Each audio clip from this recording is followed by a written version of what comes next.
नमस्ते बच्चों। हम आशा करते हैं कि आप सभी स्वस्थ होंगे और पढ़ाई लिखाई पर भी ध्यान दे रहे होंगे। पाठ्य पुस्तक के साथ साथ हमें व्यावहारिक व्याकरण का भी ज्ञान होना काफ़ी आवश्यक है। इसलिए इस वीडियो में आप सबों के लिए हम लेकर आए हैं उपसर्ग एवं प्रत्यय। शब्द निर्माण में उपसर्ग एवं प्रत्यय का क्या योगदान है, हम इस वीडियो के माध्यम से समझेंगे और सीखने की कोशिश करेंगे। तो बच्चों, आइए हम सबसे पहले शुरू करते हैं कि उपसर्ग किसे कहते हैं। उपसर्ग दो शब्दों उप धन सर्ग के योग से निर्मित हुआ है। उप का अर्थ समीप, निकट या पास में होता है, जबकि सर्ग का अर्थ है सृष्टि करना। परिभाषा इसका हुआ, उपसर्ग किसी भी सार्थक मूल शब्द से पूर्व जोड़े जाने वाले वे अविकारी शब्दांश हैं जो शब्द के पूर्व जुड़कर उसके अर्थ या भाव में परिवर्तन कर देते हैं, अर्थात शब्द में नवीन विशेषता उत्पन्न कर देते हैं।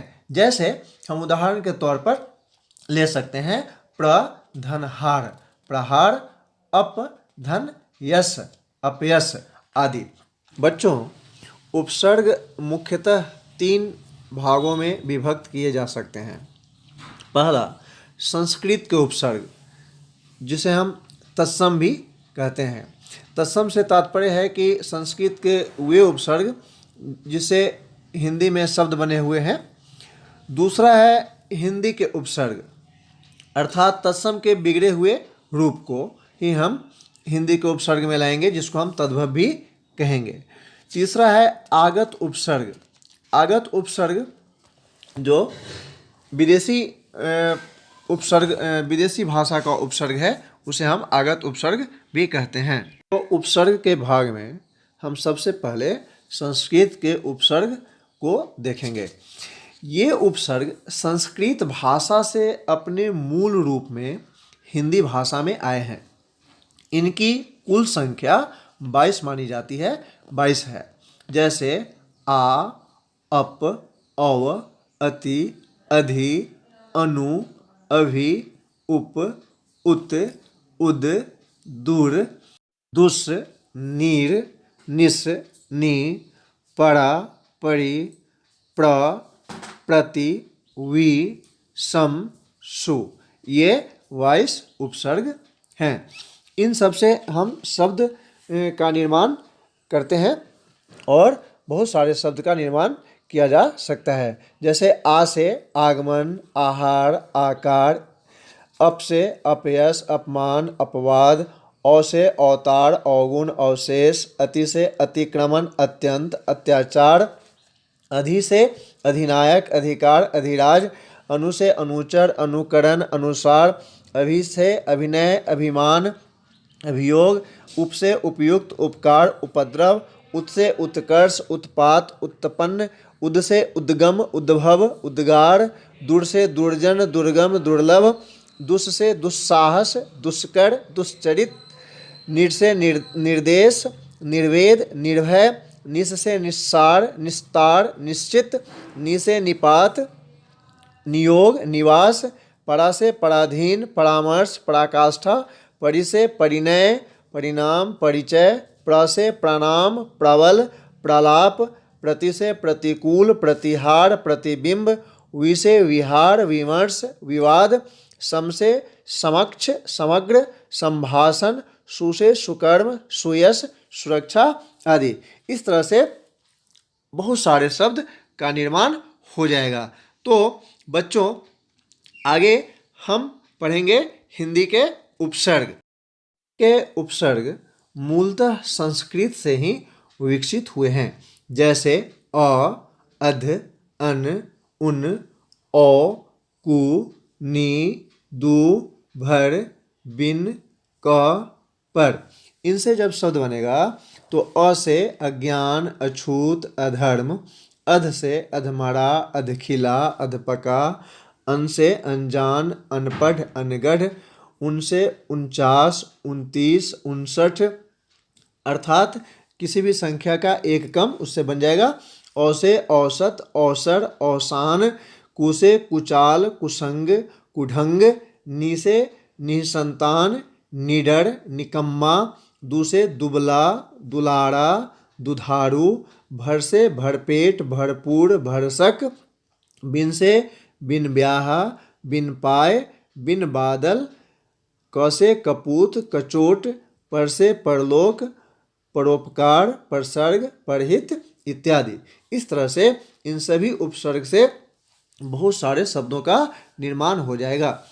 तो आगे अब है आगत शब्द। आगत शब्द का निर्माण आगत उपसर्ग से होता है।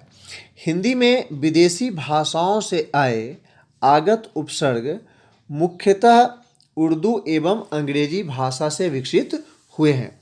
इनसे भी बहुत सारे शब्दों का निर्माण होता है।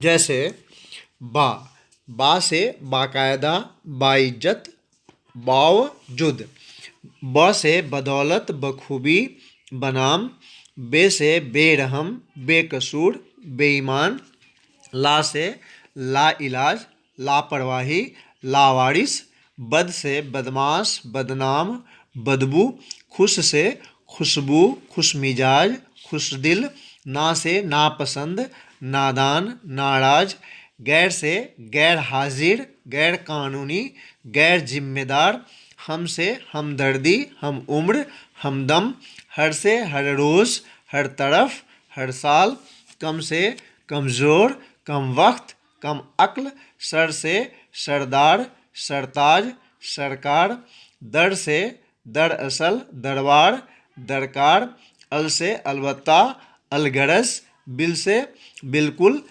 बिल वजह, डिप्टी से इसका अर्थ उप भी होता है, deputy commissioner, deputy collector, deputy director, सब से सब का अर्थ अवर होता है, जैसे सब जज, सब रजिस्ट्रार, सब कमेटी। हेड का अर्थ मुख्य होता है, head master, head clerk, head mistress. Double अर्थात अर्थ होता है दुगुना, डबल रोटी, डबल खुराक, डबल बेड। फुल का अर्थ पूरा होता है, full sweater, full shirt, full proof. Half का अर्थ आधा होता है, जैसे इससे बनेगा half shirt, half pant, half कमीज इत्यादि। इस तरह से हम देखते हैं कि उपसर्ग से बहुत सारे शब्दों का निर्माण हो जाता है। तो बच्चों अब हम आगे प्रत्यय का अध्ययन करेंगे। अब प्रत्यय क्या है? तो प्रत्यय दो शब्दों से बना है, प्रति धन अय। प्रति का अर्थ है साथ में, पर बाद में, जबकि अय का अर्थ चलने वाला है। अतः प्रत्यय का अर्थ हुआ शब्दों के साथ पर बाद में चलने वाला या लगने वाला। तो प्रत्यय किसी भी सार्थक मूल शब्द के पश्चात जोड़े जाने वाले वे अविकारी शब्दांश हैं जो शब्द के अंत में जुड़कर उसके अर्थ में या भाव में परिवर्तन कर देते हैं, अर्थात शब्द में नवीन विशेषता उत्पन्न कर देते हैं। बच्चों हमने देखा कि उपसर्ग मूल शब्द के पूर्व जोड़े जाते हैं और प्रत्यय मूल शब्द के पश्चात जोड़े जाते हैं और दोनों ही शब्द का निर्माण करते हैं। यहाँ जैसे हम प्रत्यय को देख रहे हैं कि सफल धन ता, सफलता, अच्छा धन आई, अच्छाई। यहाँ ता और आई दोनों शब्दांश प्रत्यय है जो सफल और अच्छा मूल शब्द के बाद में जोड़ दिए जाने पर सफलता और अच्छाई शब्द की रचना करते हैं। तो इस तरह से अब हम देखेंगे कि प्रत्यय के कितने भेद हैं और इन भेदों का क्या अर्थ है, साथ ही इससे शब्द निर्माण कैसे किया जाता है। प्रत्यय मुख्यतः दो प्रकार के होते हैं, कृत प्रत्यय, क्रिया या धातु प्रत्यय, तद्धित प्रत्यय, गैर धातु या क्रिया प्रत्यय। कृत प्रत्यय को हम देखेंगे। क्रिया या मूल धातु के अंत में जो प्रत्यय जुड़कर संज्ञा अथवा विशेषण शब्दों का निर्माण करते हैं वे कृत प्रत्यय कहलाते हैं और उनके मेल से बने शब्द को कृदंत कहा जाता है। अब हम देखेंगे कि इससे शब्द निर्माण कैसे होता है। तो मूल शब्द या धातु में जब प्रत्यय जोड़ते हैं तो नए शब्द का निर्माण करता है। यहाँ हम देखते हैं कि लेख या पाठ में अक प्रत्यय जुड़ता है तो लेख में जुड़ने से लेखक, पाठ के साथ जुड़ने से पाठक। ऐसे ही पाल और सह के साथ अन जुड़ता है तो पाल के साथ पालन, सह के साथ सहन। ऐसे ही घट और तुल के साथ अगर अना जुड़ता है तो घट से घटना, तुल से तुलना। ऐसे ही मान में अनीय जुड़ने से माननीय, रम में अनीय जुड़ने से रमणीय, सुख में आ जुड़ने से सूखा, भूल में आ जुड़ने से भूला, लड़ में आय जोड़ने से लड़ाई, सिल में आय जोड़ने से सिलाई, उड़ में आन जोड़ने से उड़ान, मिल के साथ जुड़ने से मिलान, हर प्लस ई हरी, गिर प्लस ई गिरी, छल प्लस इया छलिया, जड़ प्लस इया जड़िया, पठ धन इत पठित, व्यथा धन इत व्यथित, चर धन इत्र चरित्र, पो धन इत्र पवित्र, अर धन इयल अरियल, मर धन इयल मरियल, हस धन ई हसी, बोल धन ई बोली, इक्ष धन उक इच्छुक, भिक्ष धन उक भिक्षुक। तो इस तरह से इन शब्दों का निर्माण होता है और शब्दकोश बढ़ता है। अब बच्चों हम देखेंगे तद्धित प्रत्यय। तद्धित प्रत्यय इसे गैर धातु या क्रिया प्रत्यय भी कहते हैं। तो जो शब्दांश धातुओं या क्रियाओं को छोड़कर अन्य शब्दों अर्थात संज्ञा, विशेषण, सर्वनाम आदि शब्दों के बाद में या कहें तो अंत में लगकर नए शब्दों की रचना करते हैं वे तद्धित प्रत्यय कहलाते हैं और उनके मेल से बने शब्द को तद्धितांत कहते हैं। जैसे कृत प्रत्यय के मेल से बने शब्द को कृदंत कहते हैं और तद्धित प्रत्यय के मेल से बने शब्द को तद्धितांत कहा जाता है। जैसे हम देख रहे हैं कि बनारस धन ई, यहाँ बच्चों हम बार बार धन का शब्द का उच्चारण कर रहे हैं। धन का तात्पर्य होता है जोड़, है ना। हिंदी में बहुत सारे जो हमारे शिक्षक गण हैं वो धन का प्रयोग करते हैं और बहुत सारे लोग जोड़ का प्रयोग करते हैं। तो मैं यहाँ धन का प्रयोग करता हूँ। तो बनारस धन ई बनारसी, बंगाल धन ई बंगाली। यहाँ बनारस और बंगाल दोनों संज्ञा है। संज्ञा के साथ ई प्रत्यय लगकर नवीन शब्द का निर्माण हुआ है। कुछ अन्य उदाहरण भी हम देख रहे हैं।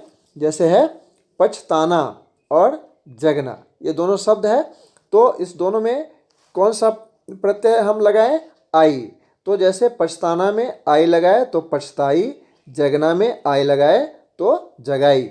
सेठ में आनी सेठानी, नौकर में आनी नौकरानी, पंडित में आइन पंडिताइन, ठाकुर में आइन ठकुराइन, चिकना में आहट चिकनाहट, घबरा में आहट घबराहट, सुंदर में ई सुंदरी, बोल में ई बोली, ग्राम में इन ग्रामीण, कुल में इन कुलीन, बिल्ला धन औटा बिलौटा, काजर धन औटा कजरौटा, धम धन क धमक, चम धन क चमक, विशेष धन कर विशेषकर, खास धन कर खासकर। तो इस तरह से हमने देखा कि उपसर्ग और प्रत्यय के जुड़ने से नए शब्द का निर्माण होता है और शब्द की बढ़ोतरी होती है। इस तरह से शब्द निर्माण में उपसर्ग और प्रत्यय का बहुत बड़ा योगदान होता है। और इसके अलावे बच्चों हम देखेंगे कुछ स्मरणीय तथ्य, तो देखते हैं। तो स्मरणीय तथ्य है आ प्रत्यय कृत और तद्धित दोनों है।